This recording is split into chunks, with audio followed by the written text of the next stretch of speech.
أعوذ بالله من الشيطان الرجيم بسم الله الرحمن الرحيم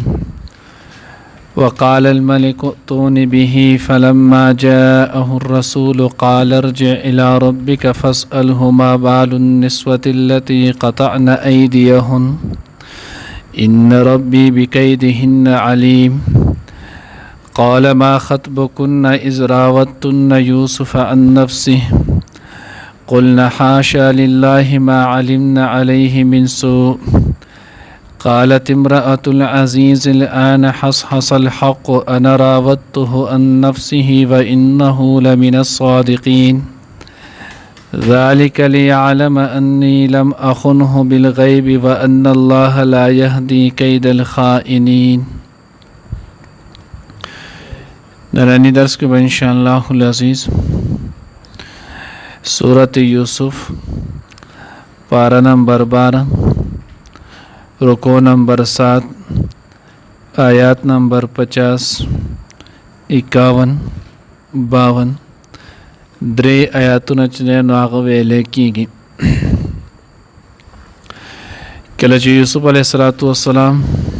د بادشاه د خوب تعبیر وباسلو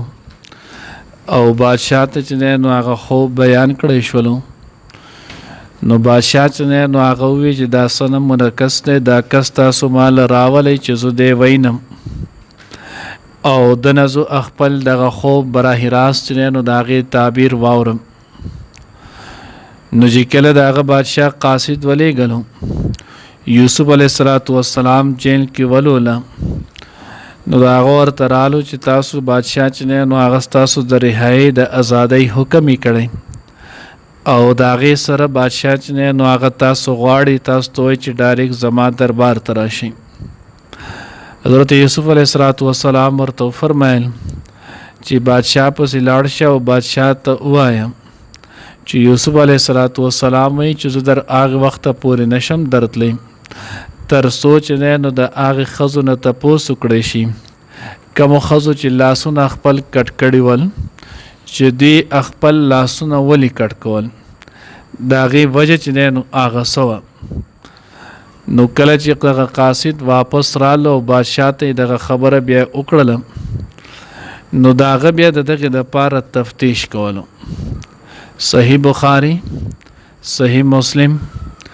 جامع ترمذی د درې واړو چې نو هغه روایت ذکر کړی. حضرت ابو هریره رضی الله تعالی عنه یې راوي دی.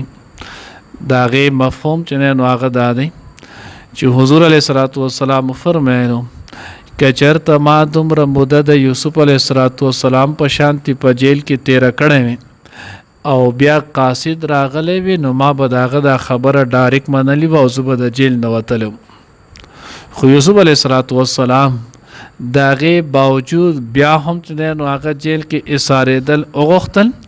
او مخکې خپله صفایي کول چې نو هغه یې وکړله. اوس بیا بعضې چې نو هغه عیسایان بعضې خلک چې نو هغه بیا په دې اعتراض دا کوي چې حضور علیه السلام نه خو بیا د حضرت یوسف علیه السلام مقام او درجه اوچته شوله ځکه د هغه صبر او استقلال خو ډیر شو. حالن کې صبر او استقلال دا د یوسف علیه السلام نه د نبی علیه السلام چې نو هغه ډیر زیات ولو. نو جواب دا دی چې حضور علیه السلام د یوسف علیه السلام مقام او مرتبه امت ته ښووله چې یوسف علیه السلام دومره د لوی مقام سړی او دومره لوی مقام باندې فایز ولو چې دومره سخت چې نو هغه برداشت کړی وه 12 کاله جیل کې وباسلي ول خو د هغې باوجود بیا هم چې نو هغه څه وکړل او مخکې خپله صفایي پیش کړه او بیا د صفایۍ نه وروسته چې نو هغه ووتلو. دویم جواب چې نو هغې حضرات دا کوي چې یوسف علیه السلام نه د حضور مقام اوچت دی. نبی علیه السلام چې کله دا وویلو نو نبی علیه السلام چې زما د تبلیغ میدان د خلکو اصلاح دا وسیع د ټوله دنیا ده نو ما مزید نور ټایم چې نو هغه په جیل کې تیرول نه غوښتل بلکې د دغې نه چې کم اهم کار و چې خلکو ته دین رسول نو ما به د هغې دپاره مخکې پیشکش کړو. خپل د ذات پروا چې نو هغه به مې نه ساتله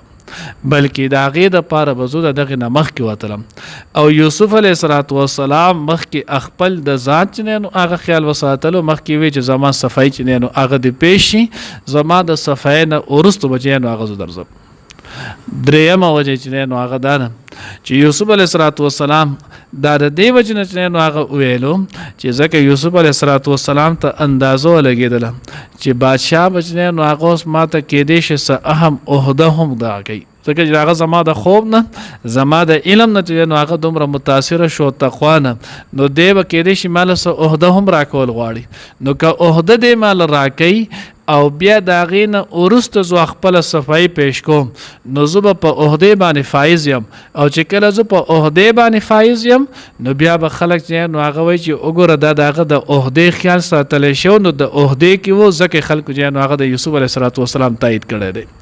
نو مخکې د دې نه چې زما زه لا په څه عهده باندې فایز نشم، تاسو د هغې ښځو چې نو هغوی متعلق تپوس وکئ چې دوی خپل لاسونه چې نو هغه ولې پرېکول.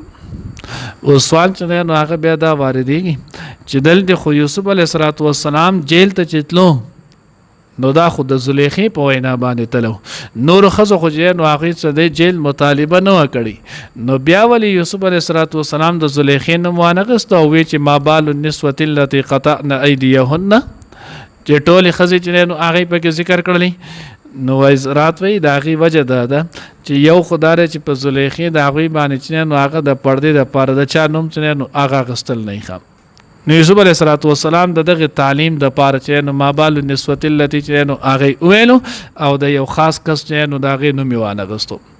او دویم د دې دپاره چې اصل خبره مطالبه خو چا کړې وه؟ زلیخې کړې وه، خو شاته دغه نورې چې کومې ښځې څلوېښت راغلې وې د هغې مېلمنې کړې وې، نو دغې ښځو هم بیا یوسف علیه السلام ته ویې چې تو د زلیخې دا خبره ومنه، نو گویا دوی ورسره هم په دغې کار او خبره کې شریک شول. نو چې کله دوی شریک شول ورسره نو ځکه یوسف علیه السلام نو هغه دا ویلې ما بال النسوة التي قطعن ایدیهن، نو د دې ټولو تذکره دای په دې وجه وکړه. اوس مسله څه نه آیا چېرته یو سړی باندې داسې مقدمه وي او جیل کې او دی په داسې یو مسله کې چې نو هغه دی تلی او بې ګناه او بیا د د ضمانت او رهایي حکم وکړی شي، نو دی به آیا مخکې خپله صفایي پیش کړي او که د جیل نه به راوځي، نو د عام کس په حق کې چې نو هغه مسله دا ده چې دی به ډایرکټ د جیل نه رهایي چې دی نو هغه قبلوي، دی به خپله صفایي چې دی نو هغه نه پیش کوي. ځکه یوسف علیه السلام هغه په طور د وحي الله پاک ویلي ول چې ستا به دا کار کېږي، او د عام کس په حق کې چې نو هغه دا خبره نشته چې د بیا دغه صفایي کېدی شي او که نه شي کېدلی، هسې نه چې دی په خپله بیا نور ځان په مصیبت کې وغورځي او جیل کې چې نو هغه پاتې شي. نو د عام کس دپاره حق دا دی چې دی به څه کېږي بهر ته به راوځي، دی به ډایرکټ چې نو هغه دغه خبره قبلوي. ان ربي بکیدهن علیم، زما رب چې دی نو هغه د دوی په کید د دوی په تدبیر د دوی په مکر باندې چې دی نو هغه پوه دی. قالم نو بیا چې نو هغه څه وکړلو بادشاه چې نو دغه ښځې را اوښتلې د هغوی ټول سره د زلیخې.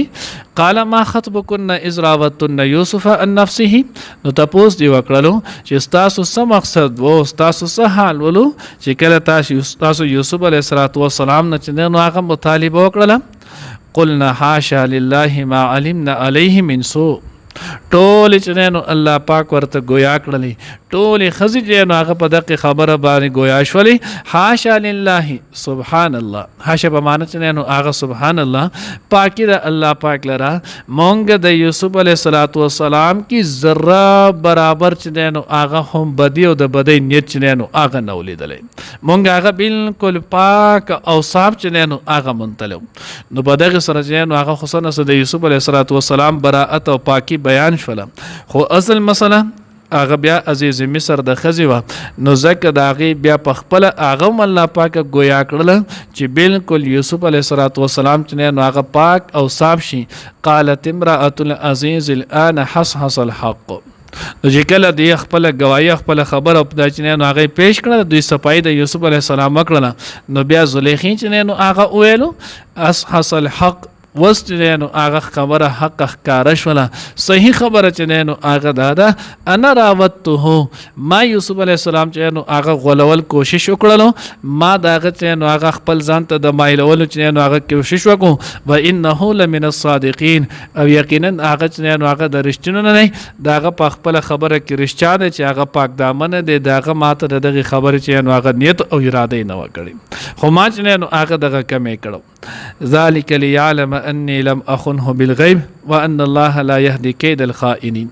اوس دا د هغې مخکینۍ خبرې چې نو هغه وجه ذکر کوي چې یوسف علیه السلام ولې چې نو هغه قاصد ته وی ارجع الى ربك فاسأله ما بال النسوة التي نو د هغې علت او وجه چې نو هغه ذکر کوي یوسف علیه السلام دا د دوو وجو نه چې نو هغه قاصد واپس لیږلو چې تو واپس لاړ شه او بادشاه سره د غدوانه خبرې چې نو هغه صفاکه هغه دوه وجې سمې نو یو وجه چې نو هغه وی دا وه ذلک لیعلم انی لم اخنه بالغیب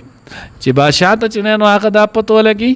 عزیز مصر چې نو هغه ته پته ولګي قطپیر ته چې نو هغه دا پته ولګي چې ما ګوره د هغه په غیبوبت کې چې هغه نو موجودو نو ګوره ما خیانت نه دی کړی خیانت اراده دی کړې وه خو ما د طرف نه چې نو هغه د خیانت فعل چې نو هغه نه دی شوی ما دغه نه دی کړی نو یو د دې وجې نه د هغه ورته ووایي چې تو واپس لاړ شه او بادشاه سره چې نو هغه صفایي وکړه او دویمه دا خبره چې نو هغه تر د قیامته پورې ټول خلکو ته چې نو هغه دا خبره کېښودله وان الله لا یهدي کین الخائنین چې ګورې الله پاک د خیانتګرو چې نو هغه تدبیر چرته هم الله پاک کامیابوي نه